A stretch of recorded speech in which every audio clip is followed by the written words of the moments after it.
Hi, I'm Ken Winston, Executive Director from the Charles A. Melton Arts and Education Center. In honor of Black History Month, welcome to this special virtual tour. We're so happy that you could join us as we recognize the Melton Center's 102 years of service to Blacks and others in the community. Come in and enjoy our pictorial documentary, Looking to the Right Wall. As you enter from the Minor Street door, Sarah Wesley's portraits greet you. This honored community leader, writer, and advisor was as devoted to the center as she was to victims of domestic violence and youth.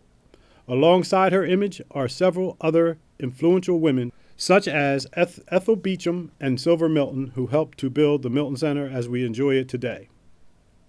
Walking towards the auditorium, you pass by photographs of the Women's Auxiliary in the 1950s and 60s. They provided material aid and other indispensable support to the East End of Westchester during those turbulent years. Now we turn at the right corner and enter the auditorium. Who stands out to us immediately? The famed painter Horace Pippin, who was born in 1888 right here in Westchester, and Dr. Leslie Pinckney Hill, Cheney University's former president, who actually founded the center in 1918. On the opposite wall, looking east, drink in the imagery of 4 panels from the acclaimed performances of Mud Row at People's Light Theater. These people and sites from our community were chosen because of how they capture the history of the East End.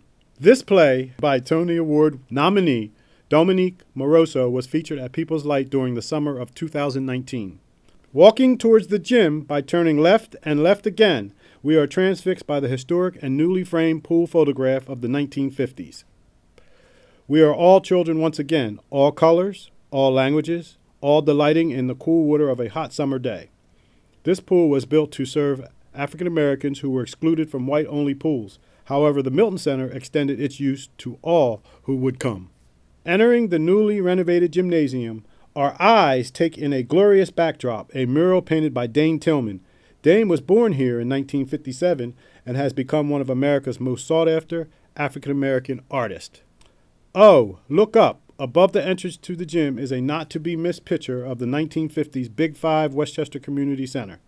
That is the Melton Center basketball team, back in the 50s where they played other African-American community centers in Norristown, Reading, etc.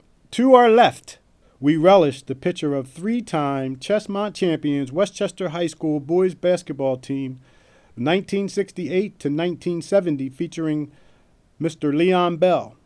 And right outside the rental office, on the far end of the gym, is a picture of Miss Vandella. She was an evening staff person in the 80s and 90s at the Melton Center, formerly the Westchester Community Center. Now we head down the stairs towards Market Street.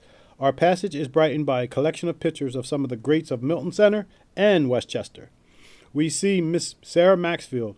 She was the original kindergarten teacher for the center, and men like Byatt Rustin, Charles A. Melton, Robert Wright, and Charles Butler. These men helped organize fair housing protests and strategize the civil rights battles of the day. Westchester native Rustin was the organizer of this 1963 March on Washington. Some of his other accomplishments are memorialized here. Finally, after a contested naming process, a high school was named in the memory of this openly gay civil rights activist. Lifting the spirits of all traveling in this block of Market Street is the colorful outdoor mural of the Melton Center wall, dedicated in 2012. It features Charles Melton, Dr. Pinckney Hill, and Bertha Porter of the center when it was called the Westchester Community Center. Mrs. Porter also served on the county's Board of Health and Welfare, was a former organist at the East End Bethel AME Church, and contributed to the YMCA and so many other community organizations. The Melton Center staff eagerly anticipates resuming our normal packed schedule. After-school programs, basketball leagues, community events, dance classes, gardening, and etc. Keep the dream alive by weaving in your own contribution to the community center. See you soon!